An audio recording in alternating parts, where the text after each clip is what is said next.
What's going on, people? How y'all doing? All right. Well, first, can you walk us through all the events that happened in Perth, and are you into some hot water right now? Nah. The water, there's no hot water. I'm cool. You know, I'm floating real good right now. Basically, what happened was I decided to take it upon myself to play a prank, okay? They had a banner, the walkthrough championship banner, and Kevin Lish is on one side, Damian Martin's on the other side. So I said, I'm gonna get a marker, and I'm gonna put on their neck like a tattoo, which is my signature. So they're gonna have my name on their neck with my autograph. So I said, we're gonna take some pictures, and then I told Benny, look, upload this on Twitter. The Jonesy, which is our manager, got it off. You know, he called one of the event staff members, told him, you know, just wipe it down, and they did that. So all it was this picture, so no one really knew if it was true or not, because it was just a photo. And then once we uploaded it on Twitter, you know, I started going back and forth with the Perth faithful, and I just denied it to, you know, build more hype around it. It wasn't me, it was Devlin. That's the dude with the bald head on the sideline who gives me crap all game whenever I play Perth. You know, I had to hold that in. Hold on, they censoring me a little bit now. You know, so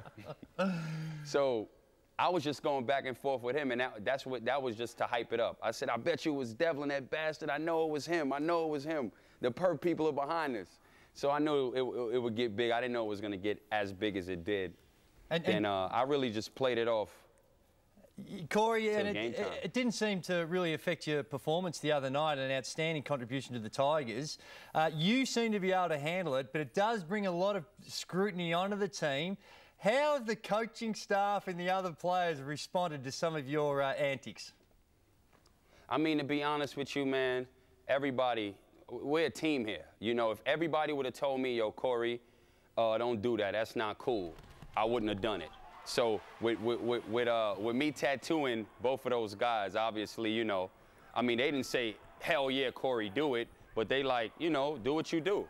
You know, we was down there to get a win, so regardless of what I did, didn't get us unfocused on the task at hand. Hey, Corey, we're watching some vision of you as you really get your teammates involved, and you've really transformed things in terms of the Tigers' offense. There's numbers that back it up, and clearly the team's starting to win some games, giving yourself a real shot, an outside shot admittedly still, but a shot at the playoffs. But every single week it seems like there's another challenge. You go to Townsville this weekend. That, to me, must be very interesting for you. You stepped off the plane not long before you played the first time against Townsville. It's your old club. You won an MVP there. And furthermore, we got conflicting reports out of Townsville about whether that organization actually wanted you back. Ian Smythe said they were happy to go in another direction. Trevor Gleeson since said, oh, we would have been happy to have him back. What's your opinion as you've just unveiled yourself there? Can you tell us what's happening? Jeff doesn't get rattled through anything, I mean, but, you know, at the end of the day, it's a movement I'm creating out here. You know, I appreciate the love on the followers on Twitter, but I'm gonna just start walking around with these T-shirts right here, @Homicide. So, you know, when you see me, all the real Twitter heads, you're gonna see me with this T-shirt on. Zero in, feel me. I just got this done, especially for overtime, for you guys. So this is how I'm rolling from this day on. Hey, Corey. So anyway, moving forward. Yeah, I just wanted to say, just getting back to Jeff's question, what is it going to be like in Townsville for you? I mean, to be honest with you, man, you know, I'm sure there was a lot of speculation on why Corey Williams gotten released from the club. To be honest with you, I don't even know. You know, I didn't even get a clarification on it. I was told via email, which that was the part that hurt me the most. It's a business. You got to be professional, and I carry myself in that manner. Guys get hired and fired every season. You know, I have no problem with that. I just felt that what I did for that club for 3 years, I deserve more than that, and I know I deserve more than that. And that's where I felt wronged. I didn't disrespect nobody there. I've never said nothing bad since I came back in the NBL about the Crocs. I've said nothing bad about them. You know, Smythe comes out, says, you know, they're looking for a point guard who basically passes the ball and can shoot. So, you know, that's basically what they have. You know, they have game winners on their team, and they want those guys with the ball more. That's basically what he said. You know, so, you know, like disregarding and disrespecting me and what I brought to the game. for that club. And that's fine. Again, I didn't say anything bad about him or them. You know, I wish them well, good luck. And what I did say was Croc Nation is dead, because you can't have Croc Nation without the face of the nation. That's what I said. But other than that, that's all I said. You know, like, again, I appreciate everything, all the fun that I had in Townsville. Those were my teammates. Those were at one point my family. You know, they kicked that family organization, family, be loyal. That's not how you treat family. That's not loyalty. You want to let me go? Fine. Do it the right way. That's all I said. I never disrespected nobody down there. The thing that happened in Perth is different, because I don't respect them and they don't respect me. The fans give me hell over there every time. It's just, they just got some of their medicine, a taste of their own medicine, and they couldn't handle it. So that's why it's all of this. All right, Corey. Who cares? So what? Okay. They just got to take right. it. We want to get a couple of questions in. So how about with the Tigers right now, with Luke Neville and Devendorf? Those guys must really be enjoying your company.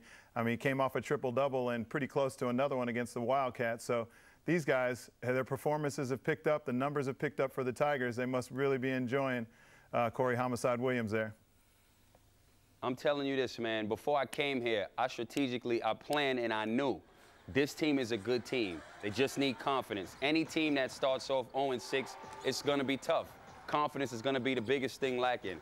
You know, you bring a new breath of fresh air into somewhere with a person with a lot of character and a lot of energy, and most of all experience and the game.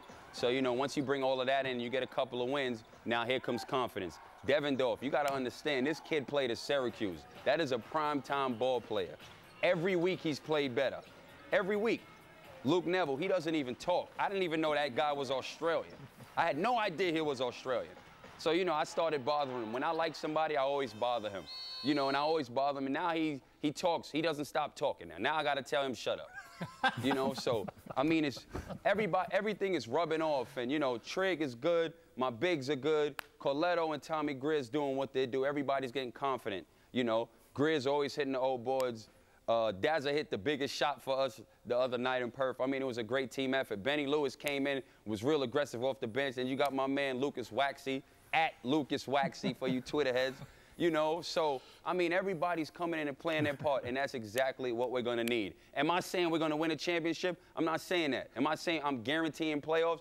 I'm not saying that. What I'm telling you is there's a confident team right now rolling in the NBL, and you got to watch out for them.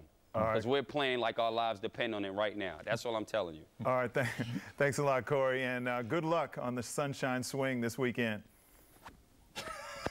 All right, from Homicide to the